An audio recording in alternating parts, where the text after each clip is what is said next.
Hello students, good morning. Uh, so we were doing a plate girder design problem. We shall continue with that problem. Today we will be designing the intermediate stiffener, and finally we will be looking into the final drawing of the plate girder. So let us straight away start the design procedure. We have to design the intermediate stiffener. Yesterday I have explained you what is intermediate stiffener. So later on, to make you understand this better, that means after this problem, I will be showing you a type of video. In that video, you will be observing the plate girder practically. So plate girder ಹೇಗಿರುತ್ತೆ ಏನು ಅಂತ understand ಮಾಡ್ಕೊಳ್ಳೋಕೆ help ಆಗುತ್ತೆ. So with that note, very quickly we shall finish the design problem and then we shall move on to that video. Okay, so as suggested here, refer IS 800 2007, clause number 8.7.2. We have to check a D by TW ratio. D is depth of web, TW is thickness of web. So when you multiply and when you substitute D by TW, you will get the ratio as 125, which is greater than 67 epsilon ಅಂತ ಹೇಳ್ತಾರೆ. Epsilon is equal to 1, we all know. Hence provide intermediate stiffener. So 67 epsilon ಗಿಂತ ಕಡಿಮೆ ಬಂದ್ರೆ intermediate stiffener provide ಮಾಡೋ necessity ಇಲ್ಲ.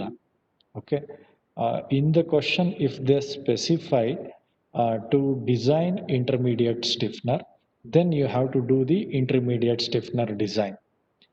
Otherwise, if at all not asked in the question, don't skip it, but do one step. So ratio of D by TW you have to do. So ratio of D by TW madadmele, if the ratio is less than 67 epsilon, then you should mention that intermediate stiffeners not required anta. Intermediate stiffeners not required anta hakbeku. So if it is greater than 67 epsilon, then you have to do the intermediate stiffener design. So ಈ design ನ ಮಾಡಬೇಕು. ಅಥವಾ if at all in the question they mention the design for end bearing stiffeners and intermediate stiffener, they might ask you that. So they might mention bearing stiffener and intermediate stiffener, or bearing stiffener or end bearing stiffener ಅಂತ specify ಮಾಡಿದ್ರೆ specific ಆಗಿ answer ಮಾಡಿದ್ರೆ ಸಾಕು.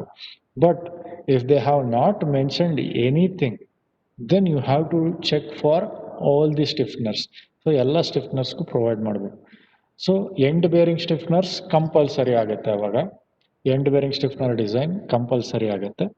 Next ಏನು ಮಾಡ್ತೀರಾ, bearing stiffener ಬೇಕಾ ಅಂತ you will analyse. If the bearing stiffeners are required, when the bearing stiffeners are required, only when there are point loads on the girder. Plate girder ಮೇಲೆ ಯಾವ್ದಾದ್ರು point load ಇದ್ರೆ ಮಾತ್ರ bearing stiffener necessity ಬೀಳುತ್ತೆ. So ಅವಾಗ bearing stiffener ಬರಿಬೇಕು. ಇಲ್ಲ ಅಂದ್ರೆ straight away end bearing stiffener step ಆದ ತಕ್ಷಣ you check for intermediate stiffener. If intermediate stiffeners are required, then only you go on with the next step. ಅಂದ್ರೆ B ಇಂದ ಮುಂದಕ್ಕೆ ಹೋಗಿ ಈ ಸ್ಟೆಪ್ 5 ಅಲ್ಲಿ ಬಿ ಇಂದ ಕಂಟಿನ್ಯೂ ಮಾಡ್ಕೊಂಡು ಹೋಗ್ಬೇಕು. ಇಲ್ಲ ಅಂದ್ರೆ ಸ್ಟೆಪ್ 5 ಏನಲ್ಲೇ ಸ್ಟಾಪ್ ಆಗ್ತೀರಾ ಯಾವಾಗ 67 ಎಪ್ಸಿಲಾನ್ಗಿಂತ ಲೆಸ್ ದ್ಯಾನ್ ಬಂದ್ರೆ. ಇವಾಗ ಏನಾಗಿದೆ, it is 125. Hence we have to provide intermediate stiffener. So how to provide this intermediate stiffener, what is the design procedure, we shall see. So we have few more checks. So the maximum spacing, that means C by D ratio, it is 1.5. That means the placing of intermediate stiffener. Intermediate stiffener ಅಂದ್ರೆ stiffener ಒಂದೇ ಕಡೆ ಕೊಡೋಕ್ಕಾಗಲ್ಲ. So we have to provide at some distances. ಅಂದರೆ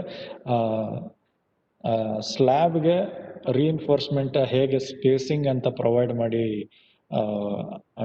ಮಾಡ್ತೀರಾ, spacing ಅಂತ ಕೊಟ್ಟು provide ಮಾಡ್ತೀರಾ, ಆ ಥರನೇ ಇಂಟರ್ಮೀಡಿಯೇಟ್ ಸ್ಟಿಫ್ನರ್ಗೆ ಸ್ಪೇಸಿಂಗ್ ಕ್ಯಾಲ್ಕುಲೇಟ್ ಮಾಡಬೇಕು. ಎಂಡ್ ಬೇರಿಂಗ್ ಸ್ಟಿಫ್ನರು ಆ ಕೇಸಲ್ಲಿ ಏನಾಗುತ್ತೆ, it will be provided at the ends, ಸಪೋರ್ಟಲ್ಲಿ ಕೊಡ್ತೀರ ಅಷ್ಟೇ.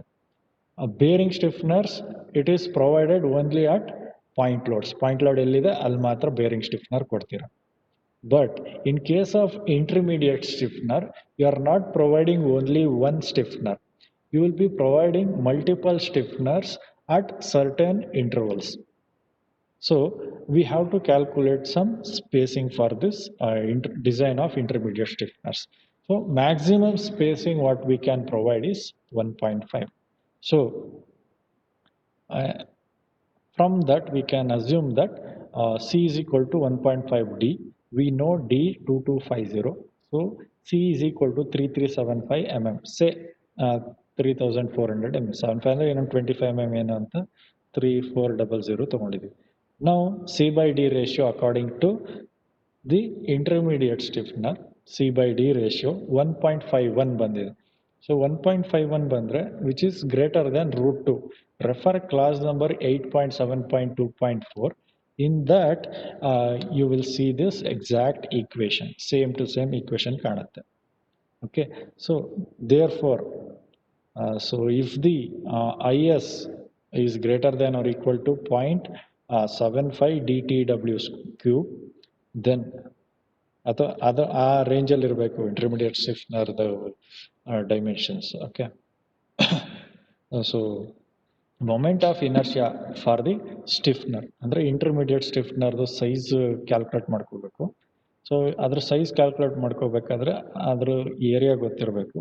ಸೊ ಏರಿಯಾ ಗೊತ್ತಾಗಬೇಕಾದ್ರೆ ಏರಿಯಾ ಗೊತ್ತಾದ್ಮೇಲೆ ಅದ್ರದ್ದು ಮೊಮೆಂಟ್ ಆಫ್ ಇನರ್ಷಿಯಾ ಎಲ್ಲ ಕ್ಯಾಲ್ಕುಲೇಟ್ ಮಾಡ್ಕೋಬೇಕು. ಸೊ IS ಅಂದರೆ ಮೊಮೆಂಟ್ ಆಫ್ ಇನರ್ಷಿಯಾ, ಅದಕ್ಕೊಂದು ಫಾರ್ಮುಲಾ ಇದೆ 0.75 dTW ಕ್ಯೂಬ್ ಅಂತ. ಅದು ಈ ಕೋಡ್ ಬುಕ್ಕಲ್ಲಿ ಕಾಣುತ್ತೆ ನಿಮಗೆ. If you substitute, you will get IS value. IS ಅಂದರೆ moment of inertia of the stiffener. So in this case, since we are doing intermediate stiffener design, it is intermediate stiffener, right? So here you can observe the diagram of the intermediate stiffener. That spacing between the stiffener is 3400 mm. That is what I was speaking about. C ಇಲ್ಲಿ calculate ಮಾಡ್ಕೊಂಡ್ರಲ್ಲ, ಈ C ಏನು ಅಂತ doubt ಆಗಿದ್ದರೆ ಅಕಸ್ಮಾತ್ ಒಂದು intermediate ಸ್ಟಿಫ್ನರ್, ಇದು web ಆಗುತ್ತೆ, ಇದು ಮಧ್ಯದ್ದು ವೆಬ್ ಅಂದರೆ ಮೇಲಿಂದ ನೋಡ್ತಾ ಇದ್ದೀರಾ ಈ ಸೆಕ್ಷನ್ನ. ಸೊ ಈ ವೆಬ್ಬು ಹಿಂಗೆ ರನ್ ಆಗ್ತಾ ಇದೆ. ಸೊ ಆ ಕಡೆಗೊಂದು ಪ್ಲೇಟು ಈ ಕಡೆಗೊಂದು ಪ್ಲೇಟು ಸ್ಟಿಫ್ನರ್ ಥರ ಪ್ರೊವೈಡ್ ಮಾಡಬೇಕು. Okay, so therefore moment of inertia I is equal to BD cube by 12 ಅಥವಾ XY cube by 12 ಅಷ್ಟೇ. So here Y is equal to 2H plus 18 and I is equal to IS. We have IS value. Therefore using 8 mm thick plate thickness 8 mm ಅಂತ assume ಮಾಡಿಕೊಂಡ್ರೆ, that means X is equal to 8 mm ಅಂತ ಅಂದ್ಕೊಂಡ್ರೆ ಅಂತ ಬರುತ್ತೆ. So I will substitute in this formula. So the final unknown is H, say 120 mm. Which is the height of the stiffener. So provide intermediate stiffener of size 120 mm by 8 mm on either side of web. So 120 mm by 8 mm intermediate stiffener ಎರಡು side of the ವೆಬ್ಗೆ provide ಮಾಡಬೇಕು ಅಂತ ಹೇಳಾಯ್ತು. So ಆ ಥರ provide ಮಾಡ್ತೀವಿ, ಓಕೆನಾ. ಆದರೆ ಈ ಥರ ಪ್ರೊವೈಡ್ ಮಾಡೋದು ಓಕೆನಾ ಅಥವಾ ಸೇಫ್ ಇದೆಯಾ ಅಂತ ನೋಡೋದಕ್ಕೆ ಈ ಮುಂದಿನ ಸ್ಟೆಪ್ಗಳಲ್ಲಿ ಚೆಕ್ ಮಾಡ್ತೀವಿ.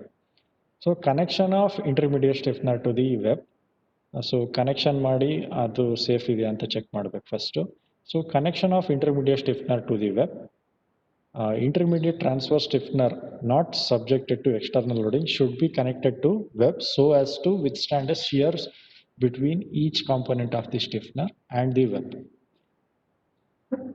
So force is equal to TW square by 5BS. This is one standard formula. You will find this formula in clause number 8.7.2.6.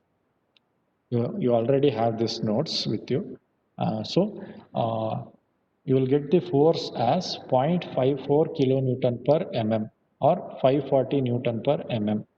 Let us provide welding size of 5 mm. So we shall check the welding strength. PdW is equal to LWTT FU by root 3 gamma MW. So gamma MW ಕೊಡ್ಬೇಕಲ್ಲಿ ಸಿಗುತ್ತೆ. TT ಅಂದರೆ throat thickness, welding ಡಿಸೈನಲ್ಲಿ ಕಲ್ತಿರ್ತೀರ. TT is equal to KS ಆಗುತ್ತೆ. ಸೊ K is equal to 0.707 into 5 ಅಂದರೆ ಎಸ್ನ 5 ಅಂತ ಅಸ್ಯೂಮ್ ಮಾಡ್ಕೊಂಡಿದ್ವಲ್ಲ ಅದು. And LW it is 1 mm length. ಸುಮ್ಮನೆ ಯೂನಿಟ್ ಲೆಂತ್ಗೆ ನಾವು ಚೆಕ್ ಮಾಡೋದು, ಎಷ್ಟು ಉದ್ದನಾರು ಇರಲಿ ಸ್ಟಿಫ್ನರ್ ಹೈಟ್ ಅಷ್ಟು ಉದ್ದ ಇದೆ ಗೊತ್ತು, ಆದರೆ ಸುಮ್ಮನೆ 1 mm ಲೆಂತ್ಲಿ ಎಷ್ಟು ಸ್ಟ್ರೆಂತ್ ಕೊಡುತ್ತೆ ಅಂತ ಚೆಕ್ ಮಾಡೋಕ್ಕಷ್ಟೇ LW = 1 ಅಂತ ಅಸ್ಯೂಮ್ ಮಾಡ್ಕೊಂಡಿರೋದು. Okay, so when you substitute it will be 668.48 Newton per mm ಅಂತ ಬರುತ್ತೆ. This is the welding strength. Weld ಮಾಡಿದ್ಮೇಲೆ ಬರುವಂಥ ಸ್ಟ್ರೆಂತ್ ಇದು.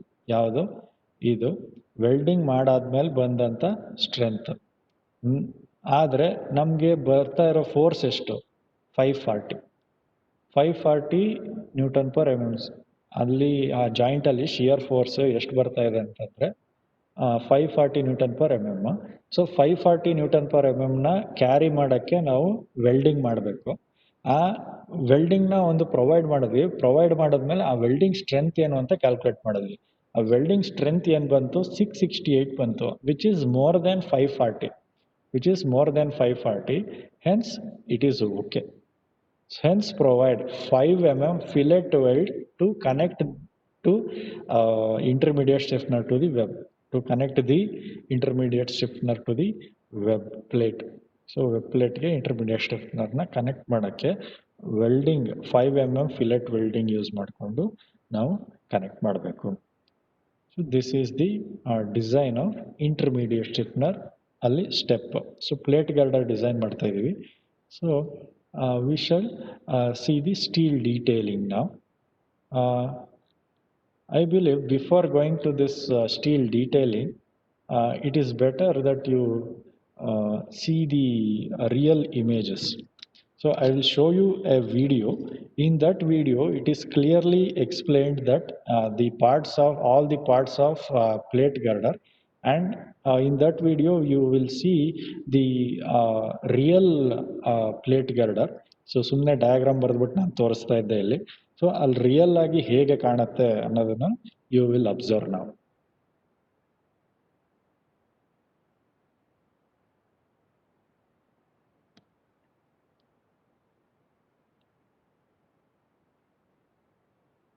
Let me show you.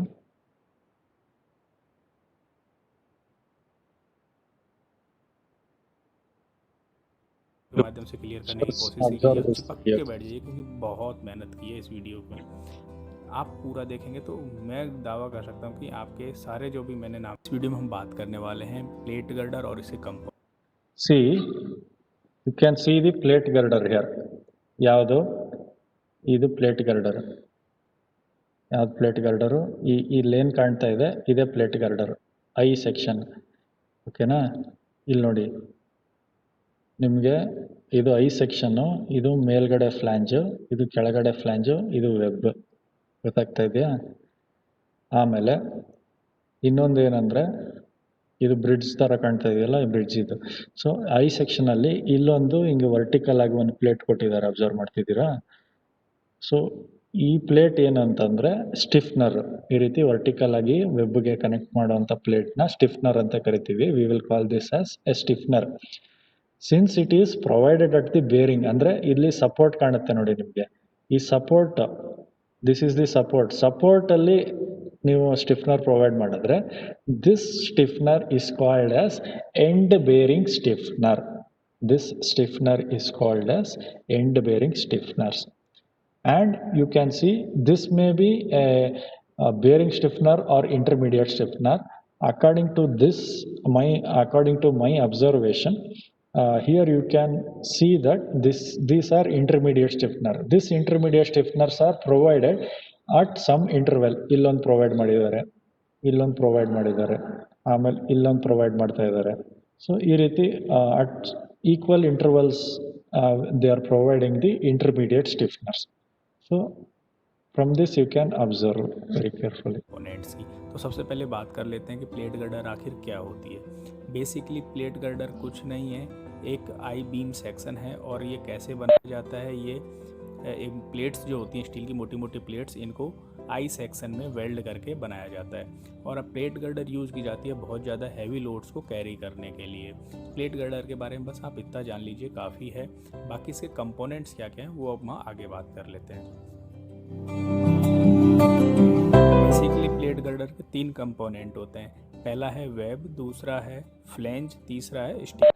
तो ये क्या होते हैं ये हम बात कर लेते हैं। सबसे पहले हम बात करते हैं वेब की। वेब क्या होती है, जो आई सेक्शन का बीच का वर्टिकल जो पार्ट है, जो वर्टिकल प्लेट है, ये है वेब। और वेब का काम होता है जो प्लेट गर्डर में शेयर डेवलप हो रहा है उसको रजिस्ट करने का। और दूसरा ये कि ये फ्लेंज को अलग अलग करती है। दोनों जो बॉटम और टॉप फ्लेंज है वो हम वेब के साथ अटैच कर देते हैं। तो वेब का अलग काम है, फ्लेंज का अलग काम है। तो अब आगे हम बात करेंगे फ्लेंज के क्या काम है। किसी भी आई बीम सेक्शन में 2 फ्लेंज होते हैं, एक बॉटम फ्लेंज और एक टॉप फ्लेंज। तो फ्लेंज का जो काम है वो होता है बीम के अंदर जो बेंडिंग मोमेंट डेवलप हो रहा है, गर्डर के अंदर बेंडिंग मोमेंट जो डेवलप So हो you रहा है can उसको also रजिस्ट observe करना। there are top several flange resist the girders. Bending moment by developing compression and the Several bottom flange resist girders. The tensile force. So you learn, बस you इतना learn, सा you learn the flange का काम होता है। link beam का girders. अलग हो गया, फ्लेंज का अलग अलग हो गया। ಹಿಂಗೆ ಅಡ್ಡ ಬೀಮ್ अब हम बात कर लेते हैं कि ಹೀಗೆ स्टीफनर्स क्या होते हैं। ಹೀಗೆ ಒಂದು ಗಂಟೆ ಮೇಲೆ ಅಡ್ಡ ಬೀಮ್ ಒಳಗೆ एक प्लेट गर्डर में ಅದು मुख्यतः 2 तरह के स्टीफनर्स होते हैं। ಇಲ್ಲಿ पहला है वर्टिकल स्टीफनर और दूसरे हैं हॉरिजॉन्टल Even स्टीफनर्स। जो horizontal वर्टिकल stiffeners are स्टीफनर्स हैं also उनको भी 2 पार्ट में बांटा जाता है। एक होते हैं इंटरमीडिएट स्टीफनर्स और एक होते हैं एंड स्टीफनर्स। अब मैं अब दोनों के आपको यूज बता horizontal देता हूँ। जो stiffener एंड स्टिफनर्स होते हैं ये प्रोवाइड किए जाते हैं एंड्स पे। तो एंड्स पे क्या होता है कि stiffener जो ಅಥವಾ गर्डर है वो bearing stiffener कंप्रेसिव नेचर में होती है। यहाँ पे कंप्रेसिव फोर्स पैनल डेवलप होता है, नीचे से सपोर्ट भी है और ऊपर से लोड भी है। तो पैनल जो वेब है वो क्रश ना हो जाए, उसको क्रशिंग स्ट्रेंथ उसकी बढ़ जाए, इसलिए वहाँ पे एंड स्टिफनर्स प्रोवाइड किए जाते हैं। तो हम कह सकते हैं कि end stiffeners between impart the crushing strength of the web. intermediate अब stiffener दूसरे हैं वो हैं इंटरमीडिएट स्टिफनर। वो प्रोवाइड किए जाते हैं बीच बीच में, पूरी वेब में वो डिस्ट्रीब्यूट किए होते हैं, वर्टिकली प्रोवाइड किए जाते हैं, इसलिए उन्हें वर्टिकल स्टिफनर्स भी कहते हैं। दूसरा नाम ट्रांसवर्स स्टिफनर्स भी इनका है। तो इनका काम है जो वेब है उसकी बकलिंग स्ट्रेंथ बढ़ाना इनका काम है। जब हमारी वेब की थिकनेस बहुत कम हो या उसकी डेप्थ के अनुपात में, तो इंटरमीडिएट स्टिफनर काम लिए जाते हैं ताकि वेब की बकलिंग स्ट्रेंथ बढ़ जाए। ये तो हो गई वर्टिकल स्टिफनर या ट्रांसवर्स स्टिफनर्स की बात। अब बचे now you should be able to identify the plate girder horizontal stiffeners longitudinal stiffeners भी कहे जाते हैं, क्योंकि ये फ्लेंज के पैरेलल इनको एक तरह से लगाया जाता है वेब पोर्शन में। और इनका काम भी वेब पोर्शन की बकलिंग स्ट्रेंथ को बढ़ाना है, बकलिंग रेजिस्टेंस बढ़ाना है। ಸೊ ಇದುವರೆಗೂ बात कर लेते हैं गसेट प्लेट की। गसेट प्लेट कहाँ लगती है वो भी आपको ನೋಡಿದ್ರೆ गसेट प्लेट कुछ नहीं, स्टील की एक सीट होती है जिसके ऊपर हम कई Intermediate डिफरेंट stiffener मेंबर्स ಇಂದ stiffener ಗೆ अटैच कर सकते हैं और फिर उसको फास्टन कर सकते हैं परमानेंट मेंबर के साथ, जिससे जॉइंटिंग करने में आसानी होती है और इससे जॉइंट की स्ट्रेंथ भी बढ़ती है। स्टील जैसे कि आपको स्क्रीन पर दिख रही है एक So, प्लेट है, उसके ಒಂದು ऊपर 3-4 ಪ್ಲೇಟ್ ಗರ್ಡರ್ ಇಂದ एंगल ಇನ್ನೊಂದು कर ಪ್ಲೇಟ್ दिया और ಗರ್ಡರ್ फिर उस प्लेट को ಬಿಟ್ವೀನ್ fix कर दिया। ಕನೆಕ್ಷನ್ ಕೊಟ್ಟಿದ್ದಾರೆ। अब जो आपको स्क्रीन पे दिख रहा है ये है बोल्टेड कनेक्शन और ये दो ನೀವೀಗ बीम ಜಸ್ಟ್ आपस में ಒಂದು जुड़ा हुआ ಪ್ಲೇಟ್ है, ಗರ್ಡರ್ तो ये ಡಿಸೈನ್ है बट ಮಾಡ್ತಾ जॉइंट। ಇದ್ದೀರಾ ಅಷ್ಟೇ। Butt joint multiple bolted plate connection. Girder ಬಂದು कैसा लगा ये वीडियो जरूर बताना। ಇಂಟರ್ ಕನೆಕ್ಷನ್ ಎಲ್ಲ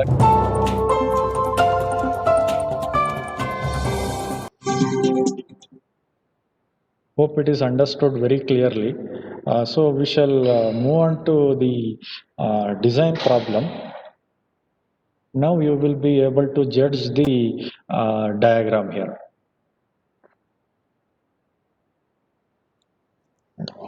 Hi guys, hello everyone and welcome back to my channel Technical Civil. So first of all, so sorry for late क्योंकि ये जो प्लेट गर्डर है इसकी काफ़ी सारी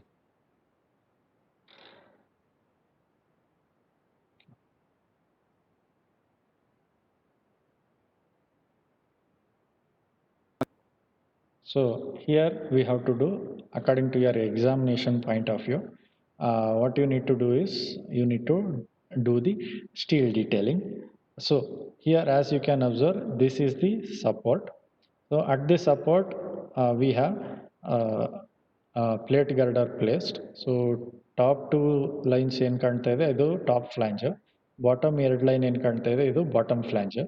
ಓಕೆ, ವೆಬ್ ಮಧ್ಯದಲ್ಲಿ ಈ 2 ಡಬಲ್ ಲೈನ್ ಮಧ್ಯದಲ್ಲಿರೋ ಸ್ಪೇಸೇ ವೆಬ್. ಓಕೆನಾ? So this is the here we have one stiffener. This is called as end bearing stiffener. Here also it is mentioned we have end bearing stiffeners. Okay, so end bearing stiffener 220 into 20 mm, and it is welded using a fillet weld. Fillet weld ಅಂದ್ರೆ ಅದನ್ನ ಈ ಸ್ಟಿಫ್ನರ್ provide ಮಾಡಿರೋದನ್ನ web ಸೈಡ್ಗೆ ಆ ಎಡ್ಜಲ್ಲಿ weld ಮಾಡಿರ್ತಾರಲ್ಲ ಅದನ್ನ ಆ ವೆಲ್ಡಿಂಗ್ನ ನಾವು ಮಾತಾಡಿರೋದು.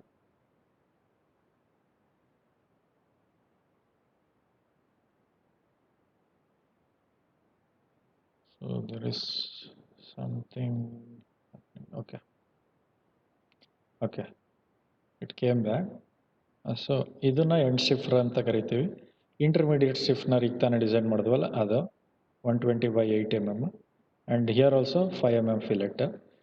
So suppose if I have any point load here, so I have a point load maybe here. So ಎಲ್ಲಿ ಈ ಪಾಯಿಂಟ್ ಅಲ್ಲಿ ನನಗೆ ಒಂದು ಪಾಯಿಂಟ್ ಲೋಡ್ ಇದೆ. So under this when I provide a stiffener, this is called as bearing stiffener. So bearing ಸ್ಟಿಫ್ನರ್ನ ನಾನು provide ಮಾಡಿದ್ದೀನಿ ಇಲ್ಲಿ. ಸೊ ಬೇರಿಂಗ್ ಸ್ಟಿಫ್ನರ್ಗೆ ವೆಲ್ಡಿಂಗ್ ಎಷ್ಟು ಕೊಟ್ಟಿದ್ದೀನಿ 6 mm fillet weld. So this is how we have to do the diagram. So ಇವಾಗ ಇನ್ನೊಂದು next diagram ಏನು ತೋರಿಸುತ್ತೆ ಅಂದರೆ ಹೀಗೆ ಕಟ್ ಮಾಡಿಬಿಟ್ಟು ಮೇಲಿಂದ ನೋಡಿದ್ರೆ ಹೆಂಗೆ ಕಾಣುತ್ತೆ ಅಂತ ಅಷ್ಟೇ, section plan. So this is the web portion at the center what you are seeing. The space what you are seeing from top and bottom line, that is flange. So ಅಂದರೆ ಮೇಲಿಂದ ನೋಡ್ತಾ ಇದ್ದೀವಿ. ಸೊ ಈ hatch portion ಏನಿದೆ ಅದು web. ಆ ಕಡೆ ಈ ಕಡೆ ಪ್ಲೇಟ್ಸ್ ಕಾಣುತ್ತಲ್ಲ, these are your stiffeners. So right side provide ಮಾಡಿರ್ತೀವಿ, ಲೆಫ್ಟ್ ಸೈಡ್ ಪ್ರೊವೈಡ್ ಮಾಡಿ, ಎರಡೂ ಸೈಡ್. ನೀವು ವಿಡಿಯೋದಲ್ಲಿ ಒಂದು ಸೈಡ್ ಮಾತ್ರ ನೋಡಿದ್ರಿ. ಸೊ ಒಂದು ಸೈಡ್ ನೋಡಿದ್ರಿ ಅಷ್ಟೇ, but we will be having on both the sides. So ಎರಡು ಸೈಡಲ್ಲೂ ಇರುತ್ತೆ. ಓಕೆನಾ? ಸೊ ಇದೇ ರೀತಿ ನಾವು ಇನ್ನು ಉಳಿದಿರೋ ಪ್ರಾಬ್ಲಮ್ಸ್ನು ಮಾಡಬೇಕು. ಸೊ ಇಲ್ಲಿ next diagram welded plate girder. So steel detailing ತೋರಿಸ್ತಾ ಇದ್ದಾರೆ. ಸೊ ಪ್ಲೇಟ್ ಗರ್ಡರ್ನು ವೆಲ್ಡಿಂಗ್ ಮೂಲಕ ನಾವು ಅಟ್ಯಾಚ್ ಮಾಡಿದ್ವಿ ಫ್ಲ್ಯಾಂಜ್ ಮತ್ತು ವೆಬ್. ಆವಾಗಲೇ ಡಯಾಗ್ರಾಮ್ ಬಂದಿತ್ತು, ಆದರೆ ಸ್ಟೀಲ್ ಡೀಟೇಲಿಂಗ್ ಅಂತ ಬಂದಮೇಲೆ ಲಾಸ್ಟಲ್ಲಿ ಒಂದು ಸತಿ ಇಂಡಿಕೇಟ್ ಮಾಡಿದ್ದಾರೆ ಅಷ್ಟೆ.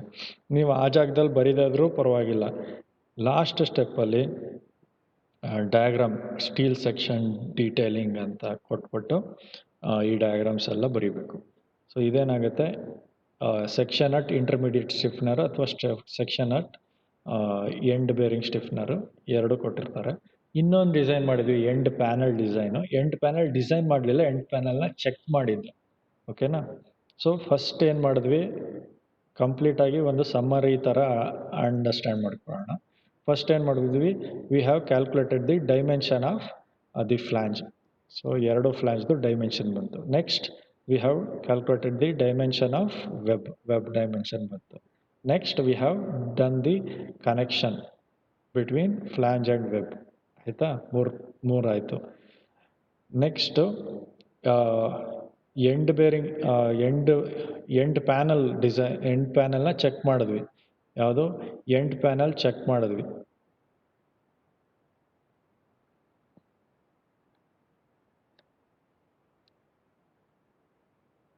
ಸೊ ಎಂಡ್ ಪ್ಯಾನಲ್ ಚೆಕ್ ಮಾಡಿದ್ವಿ. ನೆಕ್ಸ್ಟ್ ಏನು ಮಾಡಿದ್ವಿ, ಎಂಡ್ ಬೇರಿಂಗ್ ಸ್ಟಿಫ್ನರ್ನ ಕ್ಯಾಲ್ಕುಲೇಟ್ ಮಾಡಿದ್ವಿ. ಯಾವುದು? ಎಂಡ್ ಬೇರಿಂಗ್ ಸ್ಟಿಫ್ನರ್ನ ಡಿಸೈನ್ ಮಾಡಿದ್ವಿ. ಆಮೇಲೆ ಎಂಡ್ ಬೇರಿಂಗ್ ಆದಮೇಲೆ ಬರೀ ಬೇರಿಂಗ್, ಸೊ ಬರೀ ಬೇರಿಂಗ್ ಸ್ಟಿಫ್ನರ್ನ ಮಾಡಿದ್ವಿ ಅಂಡರ್ ಪಾಯಿಂಟ್ ಲೋಡ್. ಆಮೇಲೆ ಏನು ಮಾಡಿದ್ವಿ, ಇಂಟರ್ಮೀಡಿಯೇಟ್ ಸ್ಟಿಫ್ನರ್ ಮಾಡಿದ್ವಿ. ಆಮೇಲೆ diagram steel detailing. So these are the some simple steps we have for a plate girder design. So only thing what you need to focus here is you need to know where these formulas are there. Formulas ಎಲ್ಲಿರುತ್ತೆ ನಿಮಗೆ? Code ಬುಕ್ಕಲ್ಲಿ ಸಿಗುವಂಥ ಫಾರ್ಮುಲಾಗಳು ಯಾವ್ದ್ಯಾವುದು? ಆಮೇಲೆ ನೀವು by heart ಮಾಡಬೇಕಾಗಿರೋ formulas ಯಾವ್ದು ಅಂತ ನಿಮಗೆ ನೀವು ತಿಳ್ಕೊಂಡಿರ್ಬೇಕು. ಸೊ ಅವಾಗ ಏನಾಗುತ್ತೆ, ನೀವು ಬೈ ಹಾರ್ಟ್ ಮಾಡೋದ್ರ ಮೇಲೆ ಜಾಸ್ತಿ ಫೋಕಸ್ ಮಾಡಿ ಕೋಡ್ ಬುಕ್ಕಲ್ಲಿ ಇರೋದ್ರದ್ದು ಪೇಜ್ ನಂಬರ್ಸ್ನ ನೆನ್ಪಿಟ್ಕೋಬೇಕು. ಸೊ ಅವಾಗ ನಿಮಗೆ ಎಕ್ಸಾಮಲ್ಲಿ ಫಾಸ್ಟಾಗಿ ಮಾಡೋದಕ್ಕೆ ಈಸಿ ಆಗುತ್ತೆ. ಈ ಹುಡುಕ್ತೀನಿ ಅಂತಂದರೆ ಆಗಲ್ಲ. ಅದಕ್ಕೆ I keep on telling all the time so that you have to do this design problem manually. Pen paper ತಗೊಂಡು ಬರೆದು ಪ್ರಾಕ್ಟೀಸ್ ಮಾಡಬೇಕು. One thing it will improve is your speed of writing and your calculation. So ನಾನು ಇಲ್ಲಿ ಹೇಳ್ಕೊಡ್ತಾ ಇದ್ದೀನಿ ಹಿಂಗೆ ಮಾಡಬೇಕು ಅಂತ. ಸೊ ಹೀಗೆ ಮಾಡ್ಬೇಕಂತ ಗೊತ್ತಾಯಿತು ನಿಮಗೆ. ಆದರೆ ಎಕ್ಸಾಮಲ್ಲಿ ಏನಾಗುತ್ತೆ, ನೀವು ಬರೆಯುವಾಗ ಅದು ಸ್ಪೀಡ್ ಬರೋಲ್ಲ. ಅದಕ್ಕೆ ಬರೆದು ಪ್ರಾಕ್ಟೀಸ್ ಮಾಡಿದರೆ ನೀವು ಬರೀಬೇಕು, ಜೊತೆಗೆ ಕ್ಯಾಲ್ಕುಲೇಟ್ ಇಟ್ಕೊಂಡು ಕ್ಯಾಲ್ಕುಲೇಟ್ ಮಾಡ್ಕೋಬೇಕು. ಸೊ ಎಲ್ಲ ಕೆಲಸನೂ ಸೈಮಲ್ಟೇನಿಯಸ್ ಆಗಿ ಆಗಬೇಕು, ಮೈಂಡು ವರ್ಕ್ ಆಗಬೇಕು ನೀಟಾಗಿ, ಏನೇನು ಸ್ಟೆಪ್ ಮಾಡಬೇಕಂತ. ಸುಮ್ಮನೆ ಫಾಸ್ಟಾಗಿ ಮಾಡಿಬಿಡ್ಬೇಕು ಅಂತ ಈ ಕೆಲವೊಂದು ಕ್ರಿಟಿಕಲ್ ಪಾಯಿಂಟ್ಸ್ನ ನೀವು ಮರ್ತೋಗ್ಬಿಡ್ತೀರಾ. ಅಂದರೆ ನೀವು ಮೈಂಡ್ನ ರಶ್ ಮಾಡಿಕೊಂಡ್ರೆ ಆವಾಗ ನೀವು ಎಲ್ಲ ಕ್ರಿಟಿಕಲ್ ಪಾಯಿಂಟ್ನು ಎಲ್ಲ ಪಾಯಿಂಟ್ ಆಫ್ ಡಿಸೈನ್ ಸ್ಟೆಪ್ಪಲ್ಲೂ ನೆನ್ಪಿಟ್ಕೋಬೇಕು. ಅಂದರೆ ಸ್ಟೆಪ್ ಬೈ ಸ್ಟೆಪ್ ಬರೆದು ಪ್ರಾಕ್ಟೀಸ್ ಮಾಡಬೇಕು. ನಾನು ಹೇಗೆ ಪ್ರಾಕ್ಟೀಸ್ ಮಾಡ್ತಿದ್ದೆ ಗೊತ್ತಾ, ನಾನು ಸೆಟ್ ಆಫ್ ಪ್ರಾಬ್ಲಮ್ಸ್, ಸೊ ಒಂದು 2, 3 ಅಂದರೆ ಇದು ದೊಡ್ಡ ಪ್ರಾಬ್ಲಮ್ ಅಲ್ವಾ, 2 ಪ್ರಾಬ್ಲಮ್ ಅಥವಾ 3 ಪ್ರಾಬ್ಲಮ್ಗೆ ಕಂಪೇರ್ ಮಾಡೋ ಥರ ಆ ರೀತಿ. So question paper questions, text ಬುಕ್ಕಲ್ಲಿರೋದೊಂದು, ನೋಟ್ಸಲ್ಲಿರೋದೊಂದು, ಆ ರೀತಿ ಒಂದು 2-3 ಕ್ವಶನ್ನ ತಗೊಳ್ತಿದ್ದೆ ಒಟ್ಟಿಗೆ. ಅಂದರೆ ಅದು ತುಂಬ ವೇರಿಯೇಷನ್ಸ್ ತುಂಬ ಇರುತ್ತೆ. ಸೊ ಅವಾಗ ಸ್ಟೆಪ್ 1 ಮಾತ್ರ ತಗೊಳ್ಳೋದು. ಸ್ಟೆಪ್ 1 ಹೇಗೆ ತಗೊಳ್ತೀರಾ, ಸ್ಟೆಪ್ 1 ಎಲ್ಲಿ, ಸೊ ಫಸ್ಟ್ ಸ್ಟೆಪ್ಗೆ ಹೋಗ್ತೀನಿ. ಸೊ ಫಸ್ಟ್ ಸ್ಟೆಪ್ ಏನು ಮಾಡಿದೆ ನಾನು, ಲೋಡ್ ಕ್ಯಾಲ್ಕುಲೇಷನ್ನು. ಆ ಲೋಡ್ ಕ್ಯಾಲ್ಕುಲೇಷನ್ನು ಆ 3 ಪ್ರಾಬ್ಲಮ್ಗೆ ನನಗೆ ಲೋಡ್ ಕ್ಯಾಲ್ಕುಲೇಷನ್ ಮಾಡೋಕ್ಕೆ ಬರುತ್ತಾ ಅಂತ ನಾನು ಚೆಕ್ ಮಾಡಬೇಕು. ಸೊ ಬರೀ ಲೋಡ್ ಕ್ಯಾಲ್ಕುಲೇಷನ್ನೇ ಮಾಡೋದು 3 ಪ್ರಾಬ್ಲಮ್ಗೆ. ಬೇರೆ ಬೇರೆ ಪೇಪರಲ್ಲಿ 3 ಪ್ರಾಬ್ಲಮ್ಗೆ ಫಸ್ಟ್ ಸ್ಟೆಪ್ ಮಾಡ್ಕೊಂಡು ಹೋಗೋದು. ಆವಾಗ ನೀವೇನಾಗ್ತೀರಾ, ಫಸ್ಟ್ ಸ್ಟೆಪ್ ತರೋ ಆಗ್ಬಿಡ್ತೀವಿ ಅಷ್ಟೇ. ಫಸ್ಟ್ ಸ್ಟೆಪ್ ತರೋ ಆಗ್ಬಿಡ್ತೀರಾ. ಒಂದು ಕೆಲಸ ಏನು ಮಾಡ್ತಿದ್ರಿ ನೀವು, ಒಂದು ಪ್ರಾಬ್ಲಮ್ ಎಲ್ಲ ಫುಲ್ಲು ಓದ್ಕೊಂಡು ಹೋದರೆ ಏನಾಗುತ್ತೆ, ಕೊನೆ ತನಕ ಹೋಗೋವರೆಗೆ ಸೆಕೆಂಡ್ ಪ್ರಾಬ್ಲಮ್ ಓದೋಕ್ಕೆ ನಿಮಗೆ ಕಾನ್ಸಂಟ್ರೇಷನ್ ಹೊರಟೋಗ್ಬಿಟ್ಟಿರ್ತಿತ್ತು ಅಂದ್ಕೊಳ್ಳಿ. ಆವಾಗ ಏನಾಗುತ್ತೆ, ಫಸ್ಟ್ ಸ್ಟೆಪ್ಪಲ್ಲೇ ಏನಾದ್ರು ವೇರಿಯೇಷನ್ ಇದ್ದರೆ ಕ್ವಶನಲ್ಲಿ, ಆ ಫಸ್ಟ್ ಸ್ಟೆಪ್ಪಲ್ಲೇ ತಪ್ಪಾಗ್ಬಿಡುತ್ತೆ. ಅವಾಗ ಏನಾಗುತ್ತೆ, ಇಡೀ ಪ್ರಾಬ್ಲಮ್ ತಪ್ಪಾಗುತ್ತೆ. ಅದಕ್ಕೆ ಫಸ್ಟ್ ಸ್ಟೆಪ್ನ ಕರೆಕ್ಟಾಗಿ ಕಲ್ತ್ಕೊಂಡ್ರೆ, ಎಲ್ಲ ವೇರಿಯೇಷನ್ಸ್ನು ನೀಟಾಗಿ ಜಡ್ಜ್ ಮಾಡಿ ಅರ್ಥ ಮಾಡಿಕೊಂಡ್ರೆ, you will be in a better position to score higher marks.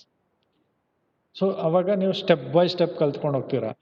ಈ ಒಂದು ಅಟ್ ದಿ ಎಂಡ್ ಟೈಮ್ ಆಗಲೇಬೇಕು, ಇವಾಗಿಂದ ಓದಿದ್ರೆ ಟೈಮ್ ಆಗೇ ಆಗುತ್ತೆ, ಫುಲ್ ಕಲಿತೀರಾ ಅಷ್ಟೇ. ಓಕೆನಾ.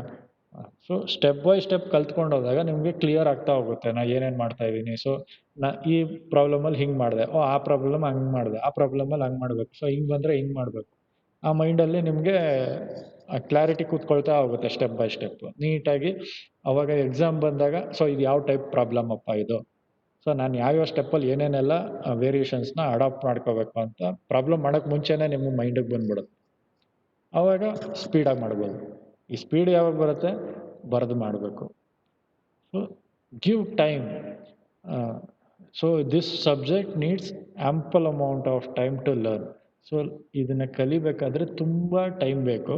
ಸೊ ತುಂಬ ಟೈಮ್ ಬೇಕು ಅಂತ ಅಂದ್ಕೊಂಡು, ಅಯ್ಯೋ ಎಷ್ಟೊಂದು ಟೈಮ್ ಬೇಕಲ್ಲಪ್ಪ ಅಂತ ಅಂದ್ಕೊಂಡು ಓದ್ದೇ ನಿಲ್ಲಿಸ್ಬಿಡ್ತೀರಾ. ಆ ಥರ ಮಾಡಬಾರ್ದು. ಸ್ಟೆಪ್ ಬೈ ಸ್ಟೆಪ್ ಸ್ವಲ್ಪ ತೊಗೊಂಡು ಓದ್ಕೊಂಡ್ರೆ ತುಂಬ ಚೆನ್ನಾಗಿ ಕಲಿಬೋದು. ಆಮೇಲೆ ತುಂಬ ದಿನ ನೆನಪಿರುತ್ತೆ ನಿಮಗೆ. Next gate exam, PGCET exam, ಅಥವಾ ಇನ್ನೊಂದು ಕಾಂಪಿಟೇಟಿವ್ ಎಕ್ಸಾಮು, ಜಾಬ್ ಇಂಟರ್ವ್ಯೂ, ಎಲ್ಲೇ ನೀವು ಮುಂದಕ್ಕೆ ಅಟೆಂಡ್ ಮಾಡ್ತಾಯಿದ್ರು ಅಲ್ಲಿ ಹೆಲ್ಪ್ ಆಗುತ್ತೆ. ಯಾಕೆ ಅಂದರೆ ನಾಲೆಡ್ಜ್ ನೆನಪಲ್ಲಿ ಇರಲೇಬೇಕು. ಇಲ್ಲ ಅಂದರೆ ತಿರ್ಗಾ ಆ ಎಕ್ಸಾಮ್ಗೆ ಓದಬೇಕು, ಈ ಎಕ್ಸಾಮ್ಗೆ ಓದಬೇಕು ಅಂತ ಟೆನ್ಷನ್. ಇವಾಗ ಒಂದೇ ಸತಿ ಓದ್ಕೊಂಡ್ರೆ ನೆನಪಿರುತ್ತೆ, ಅವಾಗ ಸ್ವಲ್ಪ ರಿವೈಸ್ ಮಾಡಿಕೊಂಡ್ರೆ ಜ್ಞಾಪಕ ಬರುತ್ತೆ ಅಷ್ಟೇ. ಸೊ ಕಾನ್ಸೆಪ್ಷುಯಲ್ ಆಗಿ ಕಲ್ತ್ಕೊಂಡು ಹೋದರೆ ನಿಮ್ಗೆ ಲೈಫ್ ಲಾಂಗ್ ನಾಲೆಡ್ಜ್ ಇರುತ್ತೆ.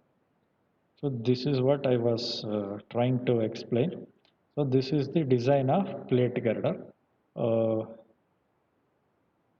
So here we have another example.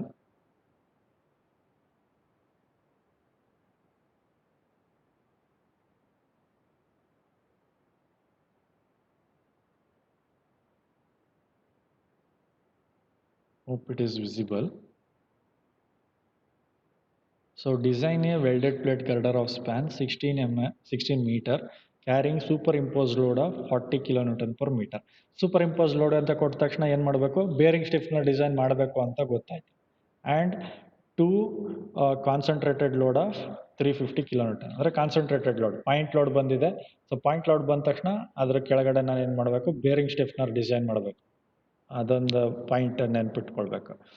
Placed at a distance of 4 meter on either side of the midspan point of the girder.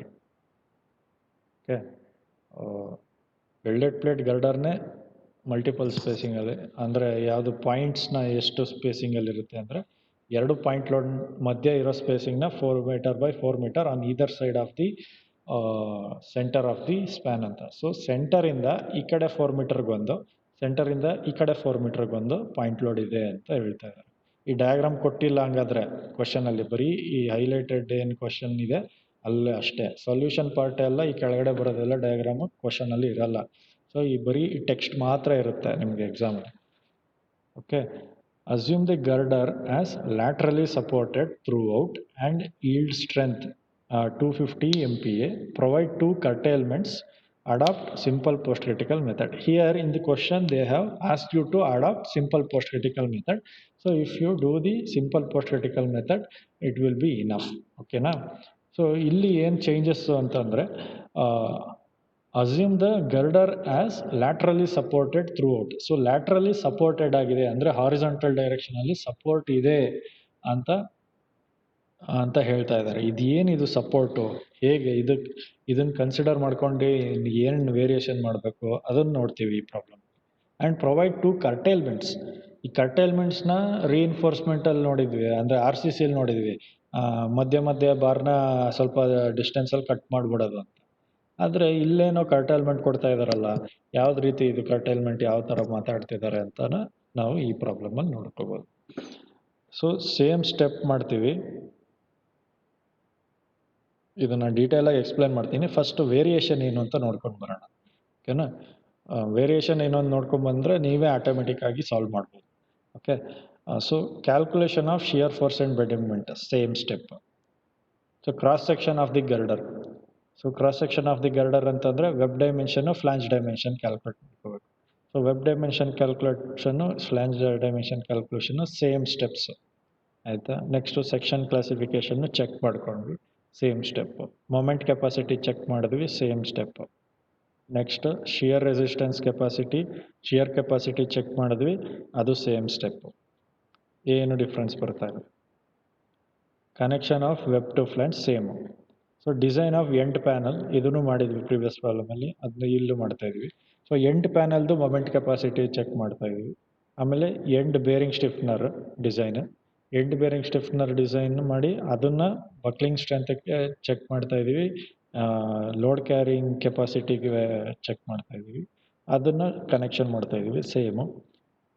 So ಇಲ್ಲಿ ಎಂಡ್ ಬೇರಿಂಗ್ ಸ್ಟಿಫ್ನರ್ ಮಾತ್ರ ಮಾಡಿದ್ದಾರೆ, bearing ಸ್ಟಿಫ್ನರ್ ಮಾಡಿಲ್ಲ. End bearing ಸ್ಟಿಫ್ನರ್ ಆಯಿತು. Design of intermediate stiffener ಮಾಡ್ಕೊಂಡ್ರೆ next curtailment of flange plate. So flange plate curtailment ಒಂದು extra step ಇಲ್ಲಿದೆ. ಓಕೆನಾ.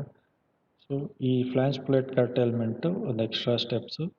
Reduce the thickness of flange plate from 25 mm to 16 mm ಅಂತ ಹೇಳ್ತಾರೆ. ಎಲ್ಲಿ, ಹೇಗೆ, ಎಷ್ಟು ಡಿಸ್ಟೆನ್ಸಲ್ಲಿ ಅಂತಂದರೆ ಇಲ್ಲಿ ವೇರಿಯೇಷನ್ಸ್ನ ಇಲ್ಲಿ ಡಯಾಗ್ರಾಮಲ್ಲಿ ತೋರಿಸಿದ್ದಾರೆ.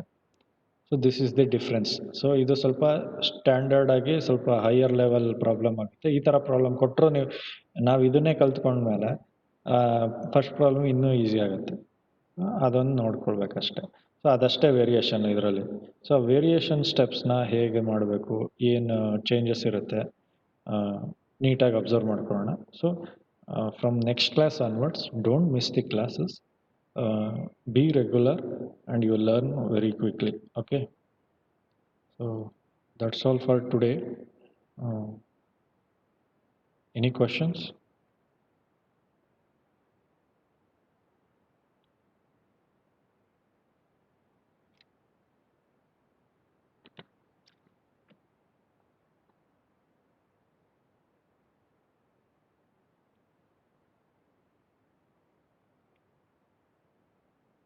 Okay, so we shall end the session here.